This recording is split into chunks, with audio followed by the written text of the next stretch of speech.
what made you go into the line of being a stewardess? The time after I graduated, and I'm still figuring out what am I gonna do. Okay. And then my mom was like, try, just go be a stewardess because your aunt was a stewardess, and it's so easy. It's just about pouring coffee or tea, but it's not as simple as she think when I enter it. And when I got into it, especially when you're not local in that country, and it feels so lonely, especially when you start during training. It was so difficult. It feels like a military boot camp for me. So it was so hard for me at first. I was so young back then. I was just like 22, 23. Oh, wow. That's very young. Yeah.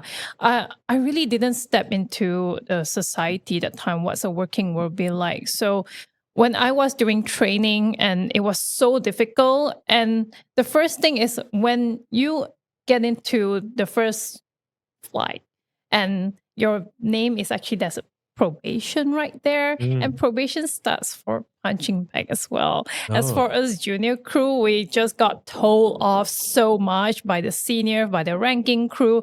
Oh my God, it's not as easy as people can think as it can be, because there's a lot of things behind the glitz and glamours. It's not about glitz and glamour, holding your luggage back to the airport. Everyone just like, wow, so gorgeous. Wow, I want to be in that uniform. But there is a lot of dirty things got to work behind. There's a lot of dark story behind that uniform. For example, when you get into the plane, you have to do a lot of work. You have your task to do. You have to know what you're doing. But that time I was so new, I still do not know yet. So I asked questions. I'm being told off because I asked questions. Yet they say, please ask questions. But then I asked questions, I got being told off. I was like, what am I gonna do? You know? So along the way, I kind of picked it up, and then we have to do a lot of dirty work, such as like if people throw up, you have to clean that up. You have to clean the toilet. You have to do a lot of work. So dealing with passengers, every single flight, hundreds and hundreds of people, and it's not easy. Imagine there's so many complaints when there's flight delay, there's a problem, or didn't get a choice of meal. We get a lot of complaint. We have to really do a lot of service recovery. But one thing about stewardesses, I do admire when I've flown. I think the last time I flown was before the pandemic, I think. And when there's turbulence, right, and or when the plane is flying, you guys seems to have the most stable pair of feet. Like you can be doing anything with your hands, but your feet are just, it seems like it could be turbulence, but you're like smiling. Yes, please put up your... Yes, we're already used to it. In my circle, I guess, or people that I know, that there is a dark side to it, right? I was just watching an interview on Vice. That they were talking about the dark side of being a stewardess. So what are the horror stories that you have you gone through any terrible experiences? Harassment, definitely, and bullying. Oh, really? Harassment, like how? Like you got harassed by passengers. Passengers? Yeah. And sometimes the crew or maybe captain, they just misuse their authority against you, and they just try to show off they are like the boss of the plane, and they just tell you off without any reason. And of course, I stand up for myself.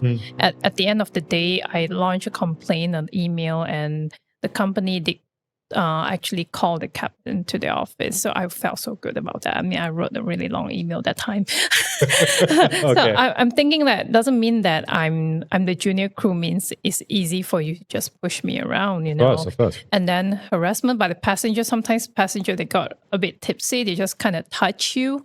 Oh, they do that? Yeah, they do that. Okay. So after that, I told him not to do that, and yet he's still doing it. So I no longer serving him, and I have to just walk away. Okay. Yeah, and also I got bullying before because I'm a Malaysian. Okay. Yeah, so the supervisor just told me off right in front of me, like, you want to talk about work, you want to scold me about work, it's fine, but don't get personal. They start to get personal with me and telling me that, oh, you're Malaysian, right? So if you're in Malaysia, you come and work at this country, can you earn that certain amount of money?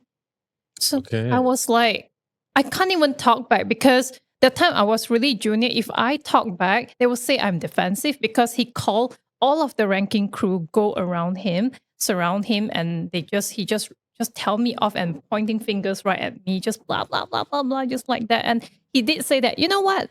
I don't like the way you walk. I don't like the way you stand. And I'm thinking, you want me to stand like a fashion model? You want me to walk like a fashion model? And it's impossible. I just stood right there, and I don't want to say a word because there are so many of the higher ranking crew just watching me. So I cannot do anything. I have to swallow up this frustration and anger. And all I can say is just thank you. And I just walk away. And they start to pick on my grooming because the grooming is really strict, the hair and the makeup and the nails. I have to, and although I have a color code, it's like certified at this color. So I did told him that I'm certified this color. So he said, no, you have to repaint that color, the ang pao red, like this red. So I was like, wait, what do you mean? Paint what color? Your nails? Nails. Yeah, actually the nails, there's so many shades of red. So I got approved in a certain type of red. Wait, sorry. You have to get your color approved? Yes. By whom? By the grooming guidelines in the office. So wait, so you mean as a stewardess, you are given this book where it tells you what color nails to have? Yes. And the eyeshadow and the makeup and the lipstick, everything. What? Yes. Really? Yes. And then your hair has to be either you tie on a bun or you tie in a French twist. It has to be approved. Wow. Yeah. So every single flight, they always have a grooming check. They have to they say, let's mirror one another. So I have nothing to say. Okay, if I mirror one another, just check about, even you have a little bit of baby hair coming out, they just please spray it. So imagine how much hair product that I have to use every single day, every single flight. That's why my hair just start to fall off so much every time when I reach the hotel. We start to go to the shower or I come back home. It's really, really stressful. Because you use a lot of that, what sprays? I don't know. Spray whatever or gel whatsoever, anything. So this guy who picked on me, he was a supervisor, and then he started to tell me, can you reapply the nails? I don't want this color. You reapply that color. So no choice. I have to apply it during the lull period, which means that all of the meal service is done. Okay. That was the flight to Sydney. Yeah, I remember. So I have no choice. I have to apply it. So the crew, the leading crew, just gave me the nail polish color and said, okay, just apply. Just do whatever he said. So I just apply it, and ding, call bell coming. Passenger wants something. And then I was like, I'm still applying. No choice. You have to go and serve.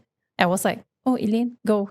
Wow, start to pick on me. Never mind. I'll just go. And it's smudge. It's like the paint is not... Yeah, it's not dried yet. It's still dry and it's smudge. I have to repaint it. I don't have the remover. And imagine I paint until a clump up and it's like taking even harder to dry. So no choice. I have to just go and find an ice and the cup of water. I just soak my whole finger in the ice water just to get it dry so quickly.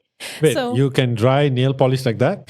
That's the easiest way. One experience is much more on bullying the most. Okay. Yeah, because when you're the junior crew, you're the most junior one. Okay. They say that you have to write emails to your seniors, say that you're still new and please guide me along the way, blah, blah, blah.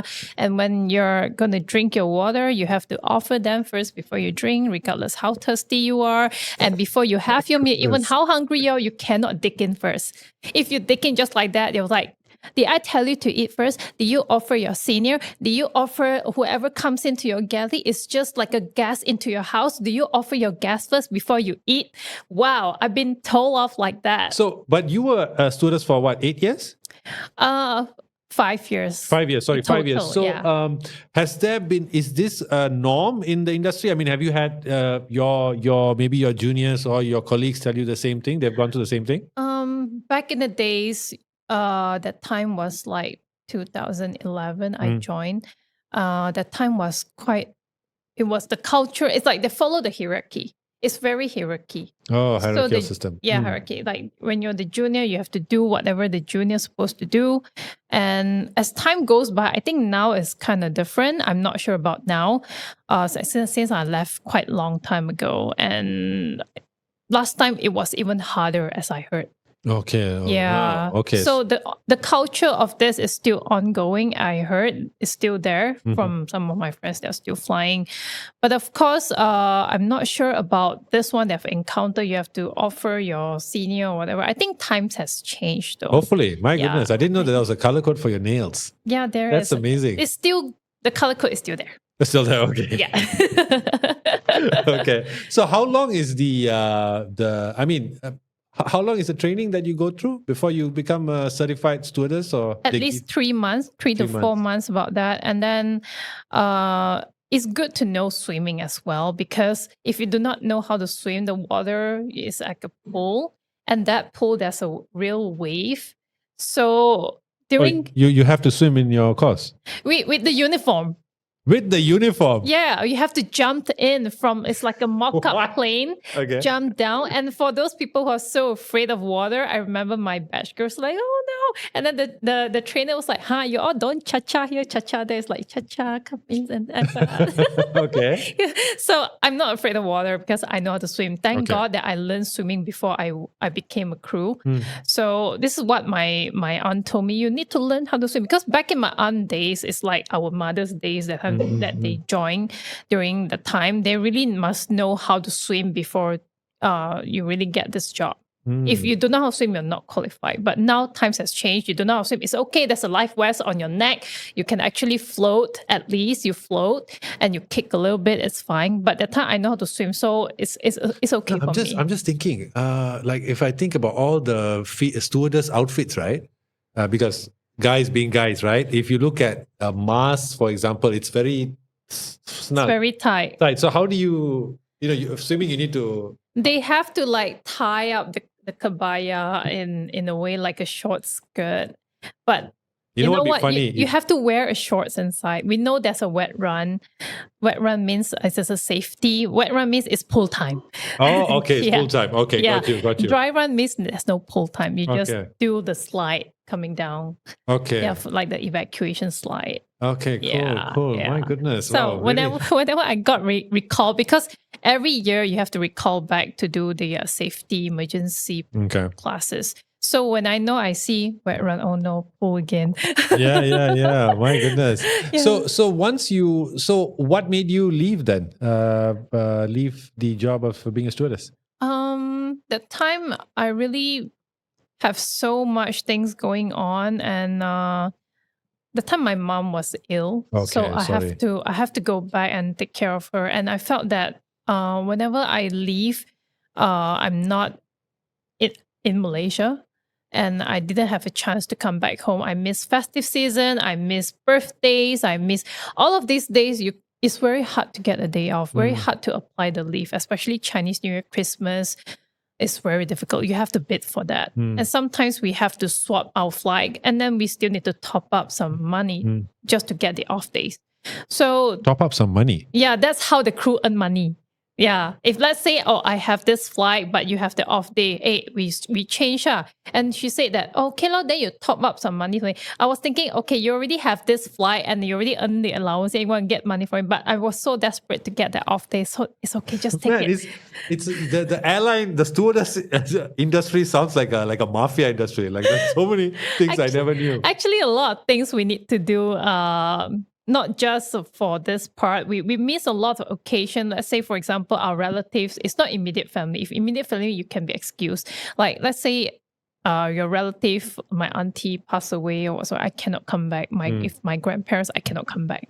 If I'm in the US, how am I going to come back? If I'm in anywhere, I just do not know how. I have to grieve alone. I have to grieve myself in my bedroom, in the hotel room, just to grieve myself and cry myself to bed. But is there any cases of sexual harassment among stewardesses? There are a lot. Oh, tell some stories. As I heard, some of even though married ones, they said once the door closed, I'm single. Wow, really? Yes, it's really, really dirty. I would say I heard a lot of stories. I heard so many, and I just like, oh my God, just stay away from me. I don't like to hear all of these things, and I just don't hope it comes to me. But thank God it doesn't. Yeah, because this is between, like, it takes both hands to clap. Yeah, it does. Yeah. Yeah, it does. Yeah, if someone want to kacau you, if they gatao, then you all go ahead lah. I don't do this kind of things. Okay. That time I have my own dignity. Of course. So Yeah. I don't do this kind of nonsense. Even some of the male crew, they just like, hey, can I come to your room? I got drinks. I said, no, thanks. I want to sleep. Just stay away from me. Otherwise, I'll report you. Wow. Yeah. If you want to get report, I will report. That's another Marvel thing, because I always assume that most male stewards were gay.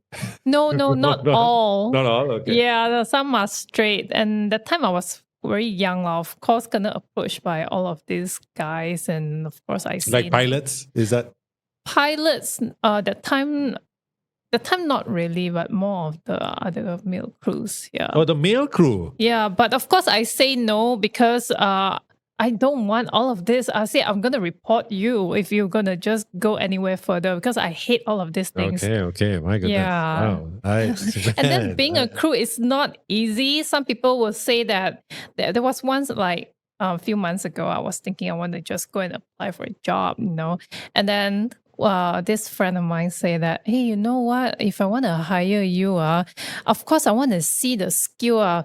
You and compared to the other person, if the other person skill more than you, but your skill is just stewardess, nothing much. And I baffle inside my heart. I don't want to argue with him. I'm thinking that you don't really understand what a crew really be goes like. through, yeah. There's a lot of people that we have to deal with every single flight, every single sector. You imagine I flew before the A380. It's like the double-decker aircraft. Yeah, it's a really huge aircraft. How many people in the aircraft that we need to deal with? How many people? For example, one sector is already 100 to 200 people. So what's going to happen with the next one sector? What do you mean? So which means, like, for example, it's a turnaround flight. Like the place. I don't want to mention. Anywhere. We'll okay, call it for example, it's Kathmandu. a turnaround flight, like Kathmandu or maybe Hong Kong. It's a turnaround because it's just 3 or 4 hours away or from base. So you have to come back. And then one sector is already how many people? It's already like more than that. If it's a jumbo aircraft like 380. So 380 aircraft is carry more than that. Those passengers, like maybe we turn around from Hyderabad and come back. How many people is one sector? Yeah, true. It's a full flight. And dealing with economy class is the worst because there's so many things that we need to do. And it's like, oh my God, it's like a disaster.